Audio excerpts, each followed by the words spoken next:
မြောက်ကိုရီးယားက professionally ကမ္ဘာဘောလုံးလောကမှာမြောက်ကိုရီးယားလက်ရွေးစင်အသင်းတွေအောင်မြင်မှုကထိပ်တန်းအဆင့်လို့ဆိုနိုင်ပါတယ်။အမျိုးသားမျိုးသမီးလူငယ်လက်ရွေးစင်အသင်းတွေအားလုံးကအာရှမှာထိပ်တန်းအဆင့်ရှိပြီး2024ခုနှစ်အတွင်းမှာဆိုရင်မြောက်ကိုရီးယားမျိုးသမီးလက်ရွေးစင်အသင်းတွေက U19 နဲ့ U20 ကမ္ဘာဖလားချန်ပီယံဖြစ်ခဲ့တဲ့အထိစွမ်းဆောင်နိုင်ပါတယ်။ဒီနေရာမှာဘောလုံးပရိသတ်အားလုံးစိတ်ဝင်စားခဲ့တာကမြောက်ကိုရီးယားလက်ရွေးစင်အသင်းတွေအောင်မြင်မှုကိုထောက်ပံ့ဖြစ်စေတဲ့ပြည်တွင်းလိပြိုင်ပွဲမြောက်ကိုရီးယားမှာရှိလို့လားဆိုတဲ့ကိစ္စပါ။မြောက်ကိုရီးယားမှာပုံမှန်ကျင်းပနေတဲ့ပြည်တွင်းလေးရှိရလားဆိုတာကိုလေ့လာကြည့်အောင်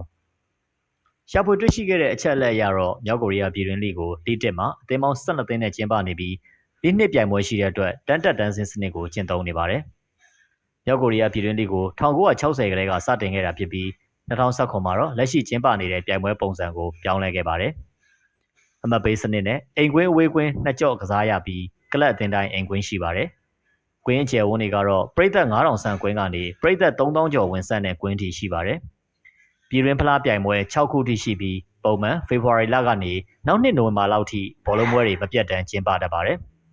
။အောင်မြင်ဆုံးကလပ်အသင်းကတော့ April 25ပါ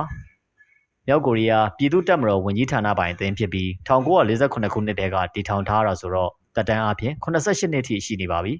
။မြောက်ကိုရီးယားပရီးမီးယားလိမှာချန်ပီယံ22ကြိမ်ထိရရှိထားပါတယ်။အမျိုးသမီးဘောလုံးအသင်းကလည်းမြောက်ကိုရီးယားရဲ့အောင်မြင်ဆုံးအသင်းဖြစ်သလိုချန်ပီယံ6ကြိမ်ထိရရှိထားပါတယ်။ April 25အသင်းဟာဘတ်စကတ်ဘော၊ရေခဲပြင်ဟော်ကီနဲ့ဗော်လီဘောအသင်းတွေကိုလည်းပိုင်ဆိုင်ထားပါတယ်